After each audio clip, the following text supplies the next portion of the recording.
can you have relationships with people platonically who you might have a sexual interest with or you really enjoy spending time with? And boy, is that a effing good question. Is it even possible? This podcast represents the opinions of our hosts and guests. The content here should not be taken as medical advice and is for informational purposes only. This podcast also does not establish a standard of care, doctor-patient, or client relationship. No guarantee is given regarding the accuracy of any statements or opinions made on the podcast or website.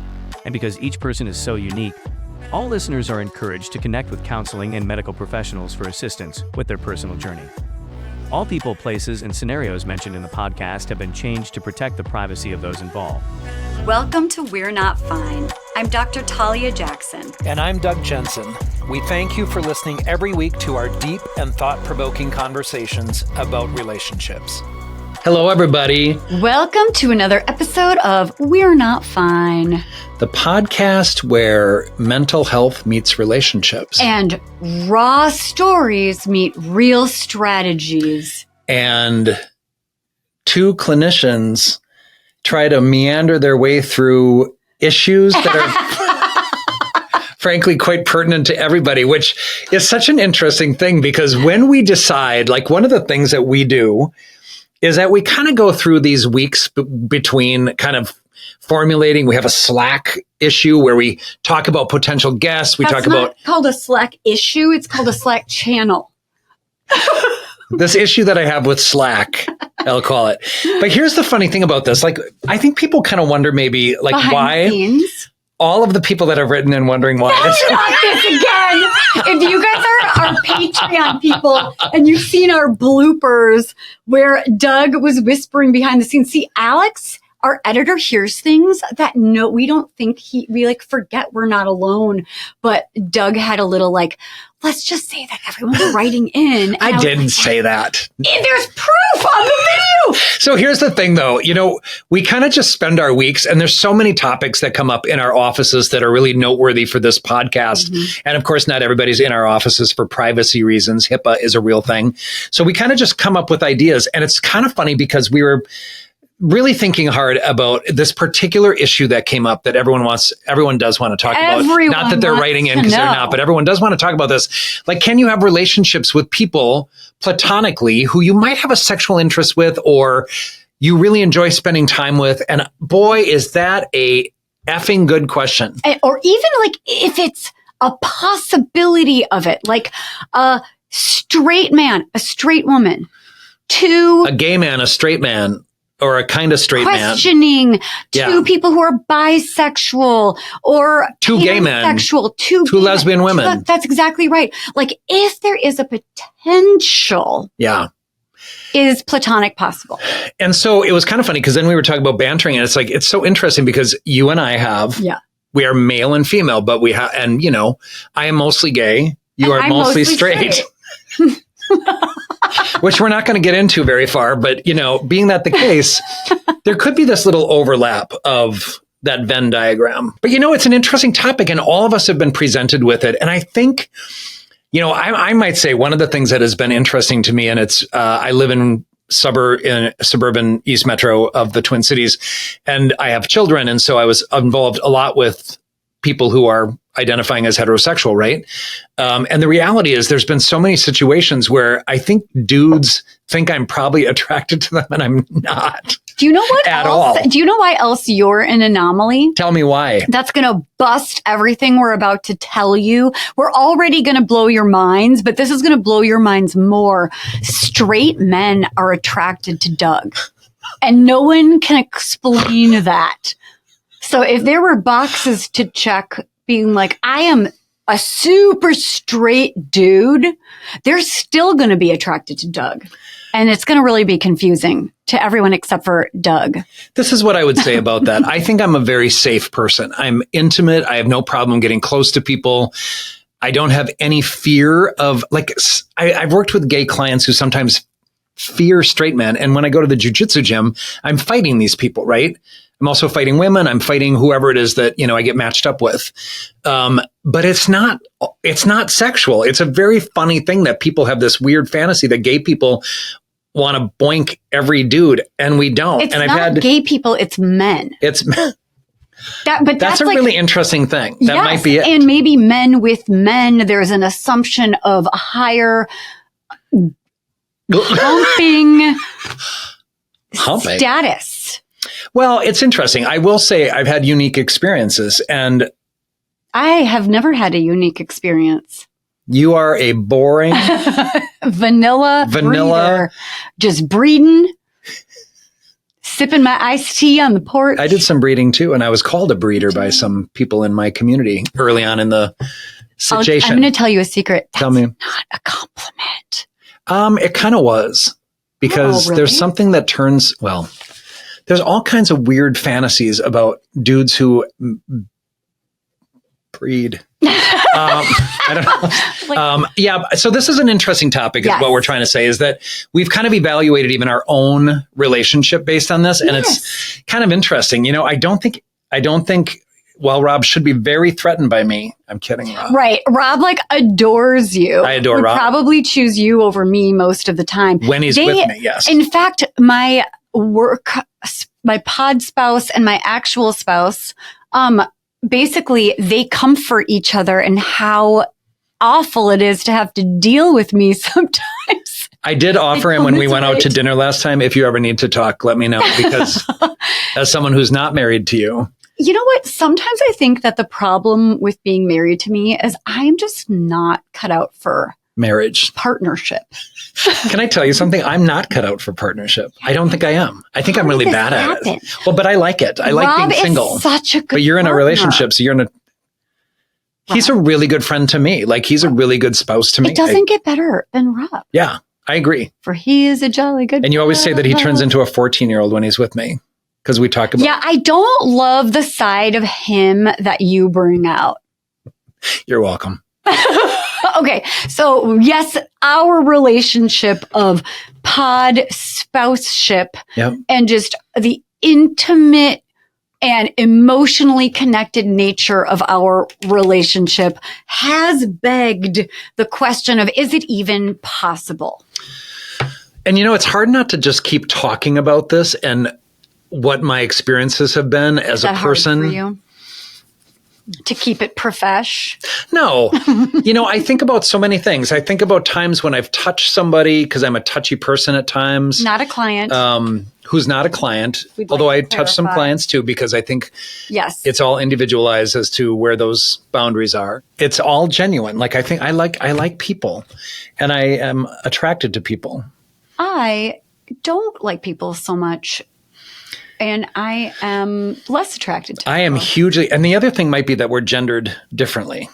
We identify as different genders. And I think women probably feel a little bit more, people who identify as women might feel a little more afraid. I didn't touch you yet. They might feel a little bit more afraid of. He's drawing mustaches on me. Of what? Of being vulnerable, right? Whereas if a dude is like, if I tell a dude, which I did just last night at Stillwater Lumberjack Days. Oh. There was a heterosexual couple walking. I'm like, you two look amazing. Yeah. And my friends who were with me always start laughing. And I'm like, look at your outfit. So I looked her up and down, and then I looked him up and down. I think they were confused. Like, I would do that to the woman, but I wouldn't do it to the man. Yeah, I know you wouldn't. And why is that? Because I feel like it would be giving the wrong impression. Like, I take my marriage very seriously. Yeah. And even though I like to dress sexy here and there, I feel like it is my responsibility as a monogamous person who loves my spouse to show up in the world very, like, either your neon light is flashing like, hey baby, back door is open, or your neon light is flashing, I am a happily partnered human, and I can engage with you, and I could do intellectual sparring, and I can laugh at all of your jokes and be delighted by you as a person, but you're never going to get the sense that I might want to have sex with you. I don't know, outside of a couple in Key West. Yes. Where you give off, I could have sex with you and you and you and you and you. I do. So really, this topic is interesting when it comes to Doug. Maybe it's all about the neon light shining. There's a possibility or not a possibility of sexual interact. Yeah, I don't know. I mean, I'm not like, I don't know. I'm not groping or. Let me think about that. Do I grope people? He's I don't do that. Nope. Touch, flirt forward. You also like lean in. You laugh at people's jokes by touching them on the shoulder, slapping them on the thigh. Like if I think somebody's well put together or if I think somebody has a unique look, I'm like. You have a compulsion to let them know. And then immediately thereafter, you let them know that we have a podcast. Yeah. That's Doug. And I mean it, by the And way. straight Everyone who I've men ever straight want up, you. yeah. Well, and the other thing aside of that is that I remember when my younger child played hockey, that was a really fascinating kind of blurred experience related to all of this because I think I was the only gay identified person in the whole city in the hockey association. But I will say that a lot of my friends, my dude friends, were straight identified and were very, very. Like really good friends. A lot of straight friends. I have a ton of straight friends, and these straight friends, like we hug, we hang out, if I'm laughing with them, I'll like push them over or something like that, and inevitably someone will say, "Oh, Doug and somebody," and I'm like, how incredibly childish is that? Because I do it with women too. Right. I have incredible female friends from that hockey association. Hello to all of you. One of whom is texting me as we speak. So I don't know. I'm just really grateful for all of it, but I'm a free lover. I think I'm a free person. Lover. I'm a free Lumberjack. person with my compliments, and I'm a free person with my lumberjacks. And I'm a free. Did you say lumberjacks? Yeah, I did. I'm a free person with my positives. Okay, you are. I love it. I love being that way. I want to tell you about a study that was done. Is it related to this topic, or is it Yes. something entirely different? It is Because your ADHD is your. I want to show them what my ADHD brain notes look like. And that is a grease stain from a tamale that we just ate. While we were. This is the inner workings of an ADHD brain. Twice gifted, I've been told. Okay, peeps. This study was fascinating to me. It's by Adrian Ward, and it's from the Scientific American. And granted, the study was done with a heterosexual, cisgendered, female and male, 88 partners of platonic friends. And so right after I talk about this study, Doug and I are going to talk about what are the implications and the impact on the LGBTQIA community. Yep. And how do we make sense of this? Because what I found so interesting is that the answers are very gendered to the cis male versus cis female. Yep. More than the sexual piece. And so here it is.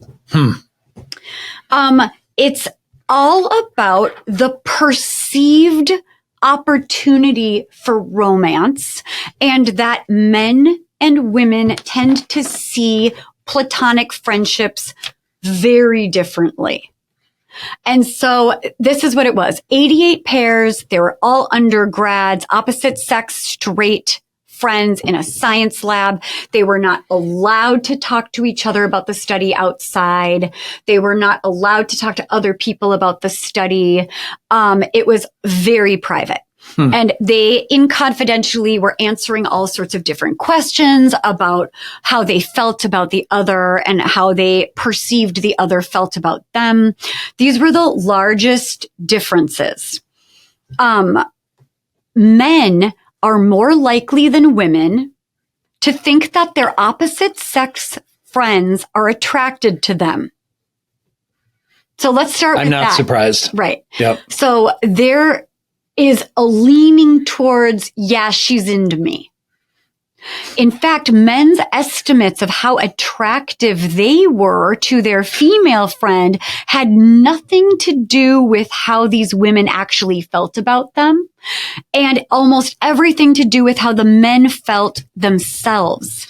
Basically, the men were assuming that any romantic attraction they experienced was mutual, and they were blind to the actual level of romantic interest felt by their female friends. Women also were blind to how their male friends felt about them, but they were underestimating the level of attraction because they were, on the whole, less attracted to their platonic friend. So they assumed that the platonic male friend was less attracted to them. Men were more willing to act on the mistaken perception of mutual attraction. That I found was really interesting too. So men overestimated how attracted their female friend was to them. And they also more often acted on the perceived attraction, even though that was misguided. Okay, so these results showed men relative to women have a hard time being just friends. What makes these results particularly interesting is that it's just, they're talking about the controls of like, why these two friends? Why did these two friends sign up for this study? Is there a bias there anyway? But it's also, it just sort of shows that men and women, at least the cisgendered, straight, tend to see platonic friendships really differently, and that women might be a little bit more naive, thinking that platonic friendships are very possible, but that the men seem to find the potential of romantic interest somewhere in the future, like a positive of a platonic friendship, and the women tend to see it more as a negative, making the friendship more complicated. Huh. Yeah. What do you think about that? You know, honestly, I'll tell you, none of it's surprising to me. But you know what keeps running through my head is the word socialization. Yeah. Like, really, at the end of the day, and whether you're cisgendered or non-binary, or you are gay, straight, bisexual, lesbian, I don't know. I just, any of the options. I think What about wiring and biology? I'll tell you honestly, Yeah. I hate that conversation. Because we have people who are trans who have some, this is the argument, like, what is that wiring? Right. And so I just think it's a very complex issue that has a continuum, and that there's not one size fits all to this. And I hate stereotypes. I hate all of them because of the stereotypes that have been sometimes put on me. So when I think about how women kind of are more uncomfortable with the dude who might see them as a potential sexual interest or connection, it's not surprising that women like that less, because they've been perceived or socialized to feel less powerful or vulnerable to those bigger dudes, right? I mean, I feel like that might be... What do you think of that? I mean, here's what's really complicated that I can't make sense of, because I'm really surprised in a way. Like, yes, that study makes sense in a certain way, because I also picture that, like, if maybe men, the stereotype, right, or maybe the wiring or whatever it is, and we can like debunk all of it, are maybe more visual and more, I mean, you might not agree with this, but in the 20 years of couples I've seen, it has been a majority that the man is wanting more sex more often than the woman. There are absolutely exceptions to the rule. There are some really sex positive, really like high libido women, absolutely 1,000%. Yep. But there is this feeling that it's more often the man, gay or straight, that is wanting sex maybe more than the... Then let's throw in two gay men where one wants more than the other. What's that about? Right? Or same with lesbian couple, but that's a completely different. That's completely. I don't know if it's completely different. This is what I will say. I do think I've had a lot of those, actually. I have a lot of situations where there are exceptions to the rule, and maybe that's why I'm frustrated with this whole categorization of things. Because I remember even one of my lesbian clients came in one time and said, "Sometimes I just want to fuck."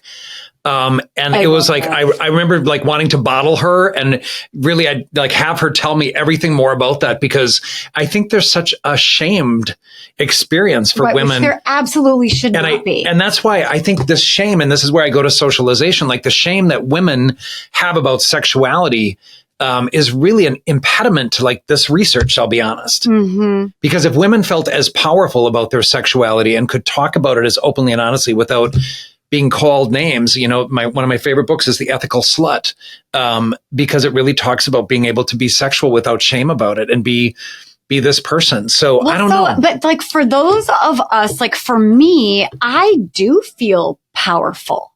Yeah. I just am harnessing that power in respect for being monogamous. Sure. Because I love my partner. Yeah, that's a total boundary. Right. Right. And so I feel like I could turn that neon sign on and have a different life experience. But it is like if there's a straight man, I do feel like I am aware of the possibility that he might be more likely to take something I'm doing, saying, or if I'm leaning in or laughing at his jokes or anything that could be perceived as flirty, he might take that differently than any woman, maybe, because I'm the same with men, women, children, dogs. But I do feel like I have to be aware of my level of like exuding sexuality or flirtiness with people. And you don't, because you're single. And even if you weren't single, you probably wouldn't be monogamous. And so maybe that's different. Like you don't ever have to harness it. Yeah, I would not be monogamous. In fact, it takes my breath away at this point in my life. In a bad way. Yeah, I don't know. I think, but socialization is in there, but it also is a boundary. I mean, this is where you and your marriage have the circumstance where doing that sort of thing is not okay. I think on the other hand, there are people that don't feel that way. Right. So I think people who have different levels of comfort with their sexualities, I have a straight buddy who kisses me on the lips sometimes to be funny. Well, because straight men are attracted to you. By the way, I'm not suggesting that. I don't think I turn people. I know you have had some experience. I'm suggesting it. I mean, yeah. And I'm all about the curiosity. Like I think I've been there. I mean, I've been married and I had to a woman and I've had kids and, came out. And, the truth is, and I've been hesitant to talk about this too much with my kids in particular, but I might have made different choices if the world was what it is now about how I live my life, because there's such a new continuum of gender and sexuality and how people establish relationships and and maybe how young and how early they can absolutely be free and be themselves. Yeah. Not that we live entirely in that free world, because we have a lot of work to do on equity and equality. That's the goal. It is the goal. The sooner you can be you and be celebrated, the better for everybody. Can I also say that this is an episode so far where I'm feeling like we are just kind of scrambling in our thoughts and we don't have all the ideas. Notes? I know, but I want to say this is where I'd love to hear from people who have opinions on this topic, and if I'm with a client who's dealing with these sorts of issues, I'm going to help them understand specifically what to do with it. Like, do they want to approach that person and let them know they're interested, or do they not want to do that? I think we'd love to hear from you, because I'm not 100% on any of this. Like, I kind of think, because I'm not attracted to many people. And this is the other interesting thing. Yeah. As I've grown older, my interest with people has really narrowed. Like, I know what color hair I probably can be attracted to. It's what if they have no hair? Better? Better? Where's the rock? Anyway. If they have no hair. So there's a lot of options here for people, right? And so I find myself thinking there is no right answer to this. And it comes to what everybody is looking for, but you don't want to invade boundaries. Like, I wouldn't grab somebody who is in a monogamous relationship. Except for for you. Or Rob. But we've given you full permission. And I have had relationships with people who are kind of curious and struggling and trying to figure themselves out. And it's taken me by surprise. But, How's that going for you? It goes really well until the person starts to feel uncomfortable with it and then backs off without being able to talk about it. So you don't want to be the gay Sherpa. I don't want to be the gay Sherpa. I don't want to be an experiment. I'm a human being that has feelings. So, okay, so this is an unpopular take, but I'm just going to say it. I don't think it's possible.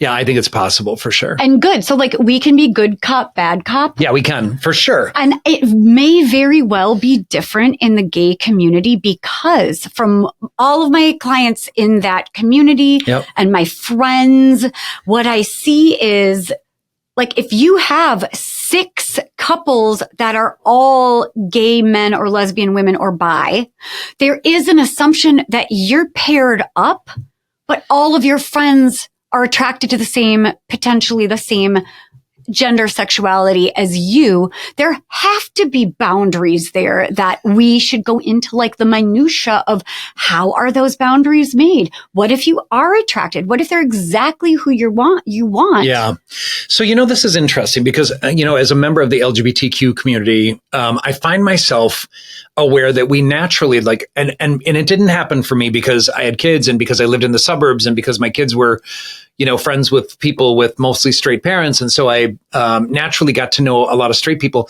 I do have more straight friends than gay friends by 98% probably. That's interesting.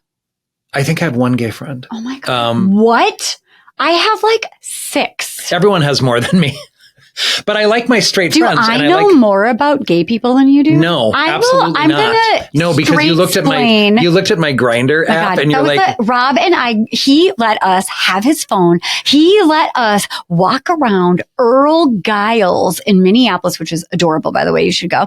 And we didn't realize that. It was by location. Well, it was by location. We got to see this person's 400 yards away, but Rob and I were clicking on all these different people, and I'm aware of that. We were just curious, thicken nuggets. Shh. So here's the thing about this, you guys were astounded that it goes by proximity. It's the best. It's like you're hunting. You're like a lion hunting for prey, and you have some sort of prey finder that it's if you look 2 yards to the right, there's a springbok that's injured. I don't know what that is. Okay. Here's the thing about it. So I want to go back to socialization on this. Naturally, especially in the past when we were less visible, when we were less out as people, of course the gay and lesbian community and the trans community would connect with other people who understood that life and who understood that experience.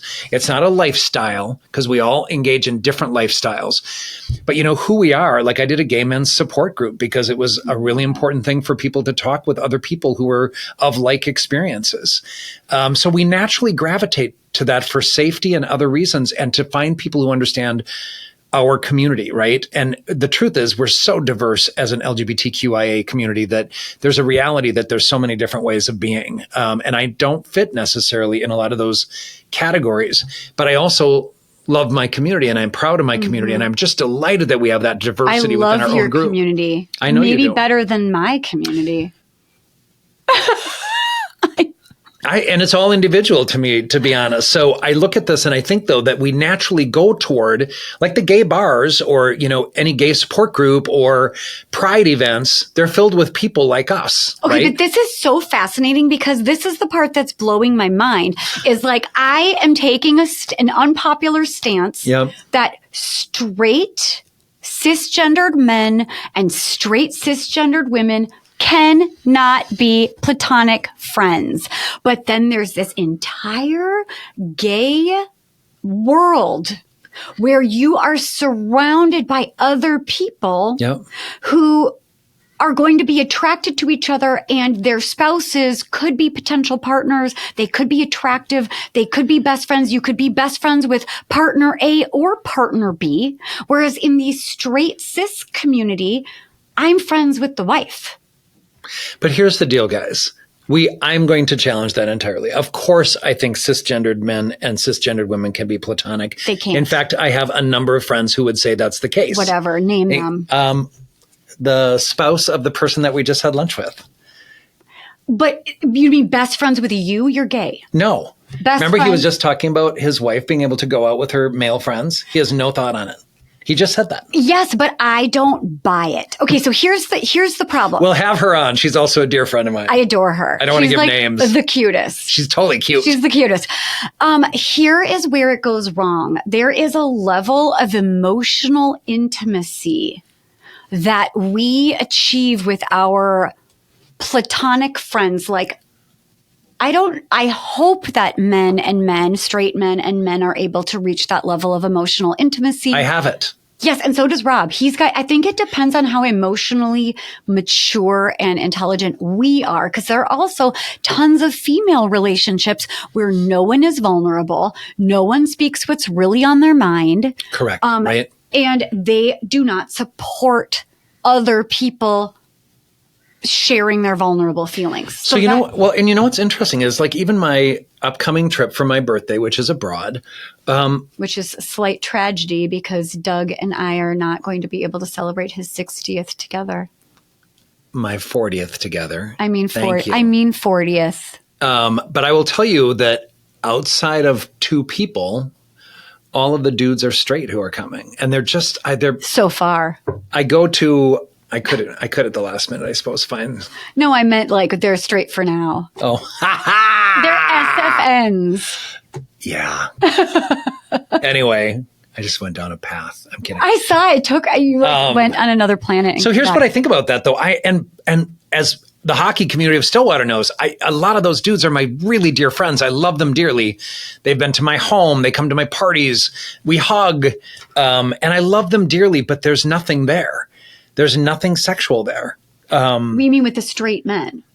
For me. That's not what we're talking about. Well, however, it would be like but my ability to have friendships with them without wanting to grope them, I could be sexually attracted to them. So it is the same, right? Yes. But I'm not.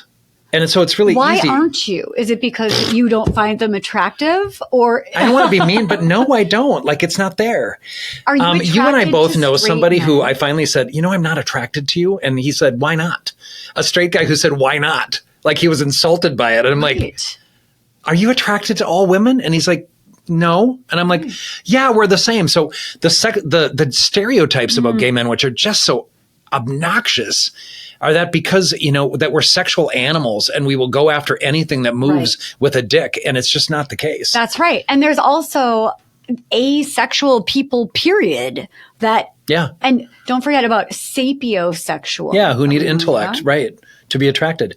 Just so you know what I mean? Like every straight guy that I'm friends with, dear friends with who I hug, could be potential for me, but it's not. I never really thought about that. I thought that there was like so when I hug Rob, it could, but and I love Rob, but I'm not attracted to Rob. Turn straight men gay. I don't really turn straight men gay. There's a continuum of sexuality that I believe might be at play here. I will circle back. And can I tell you? I mean, we're just rambling around this, but I love the conversation. Really important. But really, what I want to say, and there's a lot of stereotypes as well that gay people cannot be monogamous, which is total bullshit.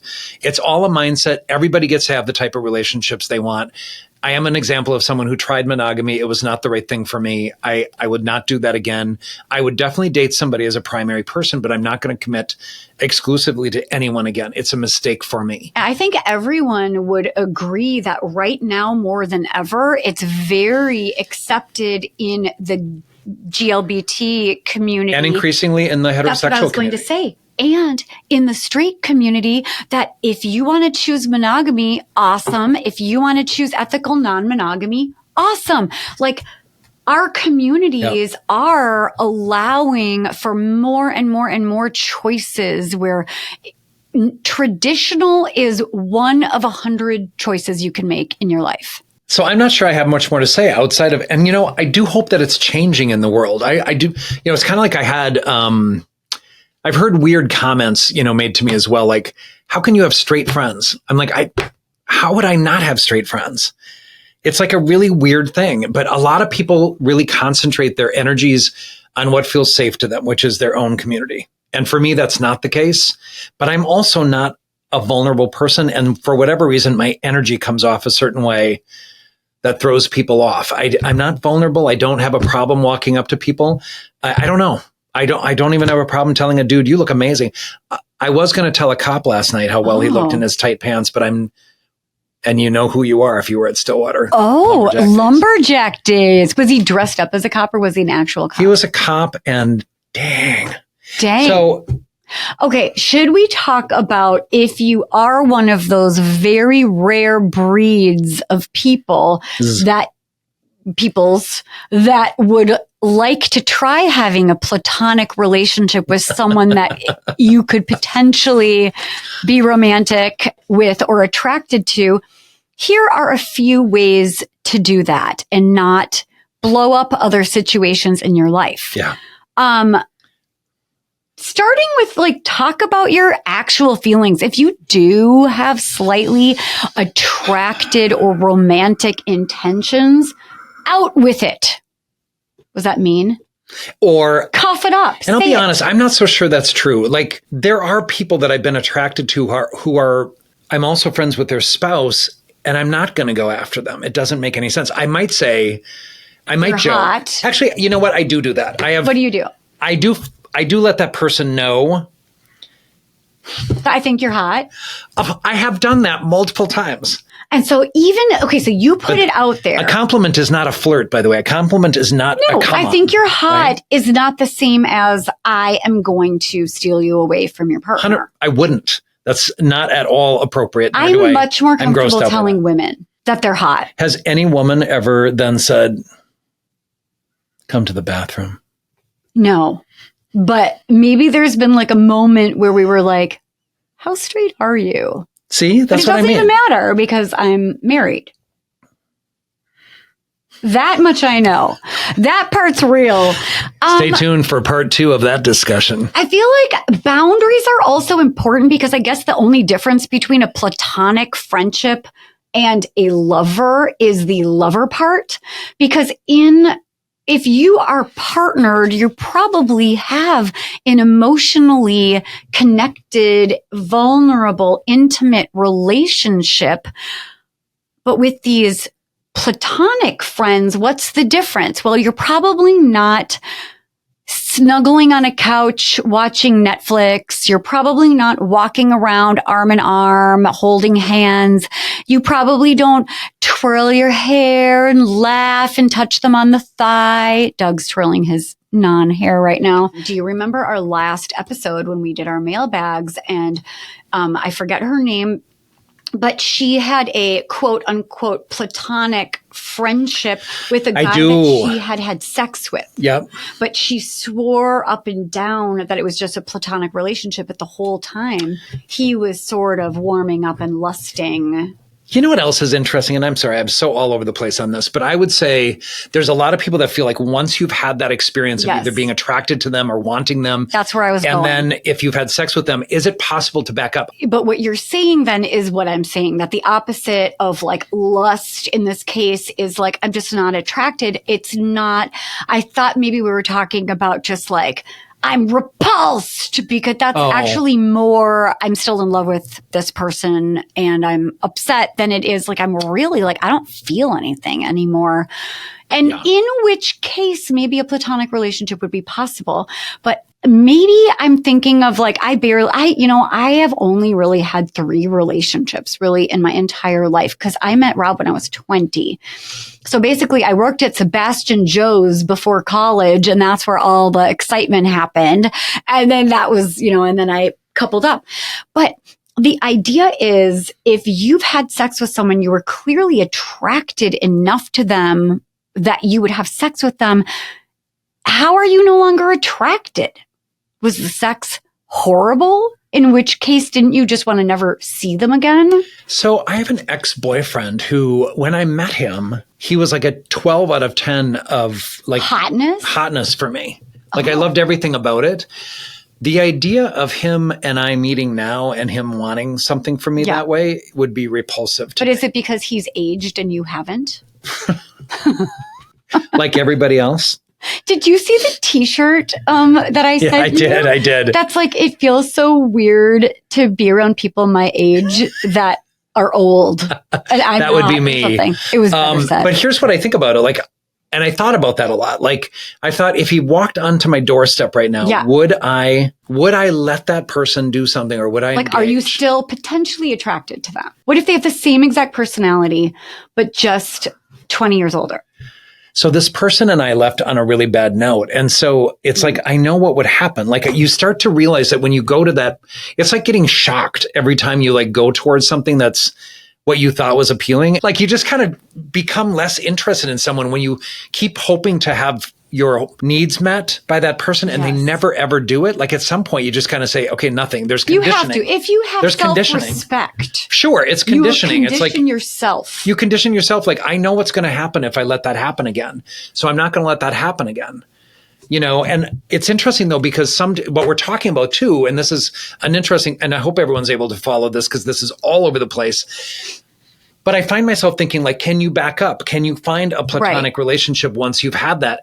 One middle-aged, straight, married issue that I have experienced that maybe some people can relate to, probably guys too, is this idea that like, I haven't really dated since I was 20. And so there are a couple of people from my teens and 20s that I've been really curious about, like, where are they at? And are they married? And are they still cute? And so going down those rabbit holes or like hearing of someone who saw someone that you used to date 30 years ago or whatever it is such an interesting moment to just be like, are they still cute? Did I age better than they did? So you know what's funny? Better than I did? Well, you know what's funny about that? So one of my dearest friends, who I've been friends with since 4th grade, she brought our local paper after our class reunion. And I was like, okay, I remember which dudes I thought were hot. And I've always kind of had this thing where if I go back to my class reunion, I'm going to let them know. Like, when you used to sit on my desk and talk with me, I used to get a little bit like sweaty because it was like, cute. I didn't even know what it was, by the way. People say you must have known you were gay. And I'm like, no, I didn't know what a gay was in rural Minnesota. What a gay. But I'll tell you something. I looked at their pictures and I'm like, nope, that's not him. Like I literally was like, there's no way that's him. Because I was so attracted to that dude, too. Right? And I'm like, what happened? What happened? So what happened, Pete? It was very sweet. A couple of my female classmates who I'm friends with saw me online or something, and they were like, you get hotter as you grow older. I'm like, that's very kind. But I'm confident. Confidence is an aphrodisiac. But you really did. You really did get hotter. You did see a picture of me younger. I don't think I would have recognized you in a lineup of like 2 people. And then I winked at you and be like, oh, there's his eyes. But they were behind glasses. Yes, which I don't know. I think glasses are hot. A little sexy librarian scientist look. Can we jump back to a really big piece of this? Like, I don't want to keep having this conversation without saying everybody has their own experience. Oh my God, 100%. Right? There are the exceptions to every rule. Their rules are made up by this one study, just innuendo, like whatever we think. So, and I also want to say that, I think it's sad when people don't give people compliments. I think that's why I'm like, I have no problem going to a man or a woman or a trans person or a non-binary person and just saying, I think you are stunning. I can do that to everyone except for straight men. Isn't that weird? But we've already talked about it. And I believe we've said everything there is to say. You think so? At least for today.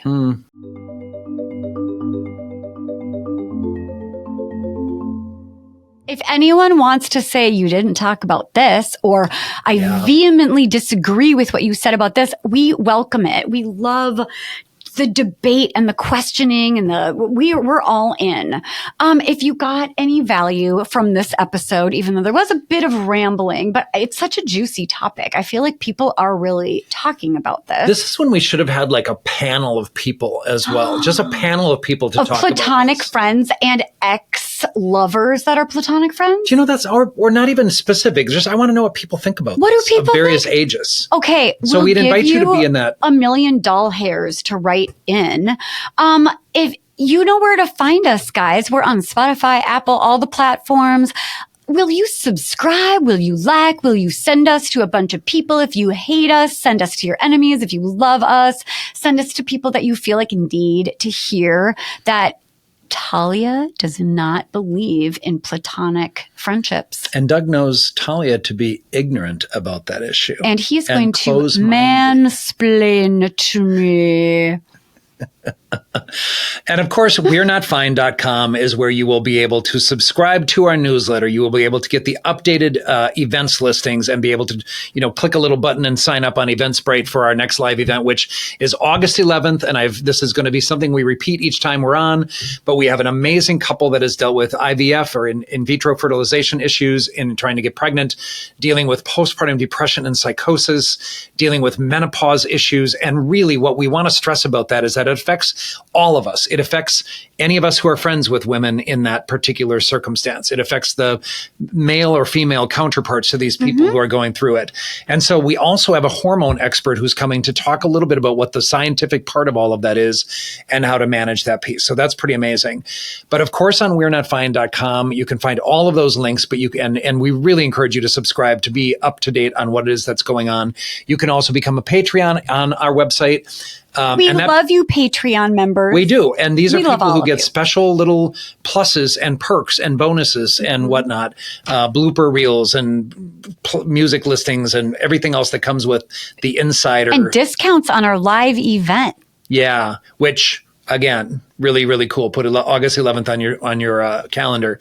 We'd love to have you join us at, of course, the Rogue Buddha Studio with my friend Nick Harper at the helm. In Minneapolis. Yep, you can for fly sure. in. They're that good. You know what's funny is somebody saw Nicholas Harper on all of the paintings and they're like, who's that? And I'm like, that's Nick. This is so his it was kind of an studio. interesting thing. So Nicholas Harper, Nick Harper, both same thing, same person. And you but can, also on We're Not Fine. Yes, what else can you find on we'renotfine.com? You can find the link to ask us any questions. And this topic feels probably like the one where we're not clear.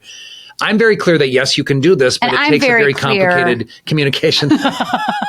And since I'm I'm very clear that it's not worth it unless Yeah. they're gay if you're straight and straight if you're gay. So ask us any questions, make your comments. We will love to entertain those. And of course, we're on YouTube. So you're going to share that. We're on YouTube and TikTok. Yes. So it's yeah, super go ahead. fun. Yeah, tell me more. So basically, we're either We're Not Fine or We're Not Fine Pod on all of the things. So it's YouTube, TikTok. We are Bibbidi Bop. Instagram, Bibbidi Bop, Instacart, Douglas L. Jensen with an E-N. And I am Dr. Talia Jackson. And we love you guys. Truly, this is our pleasure. And thank you for listening and being a part of our journey. Yeah.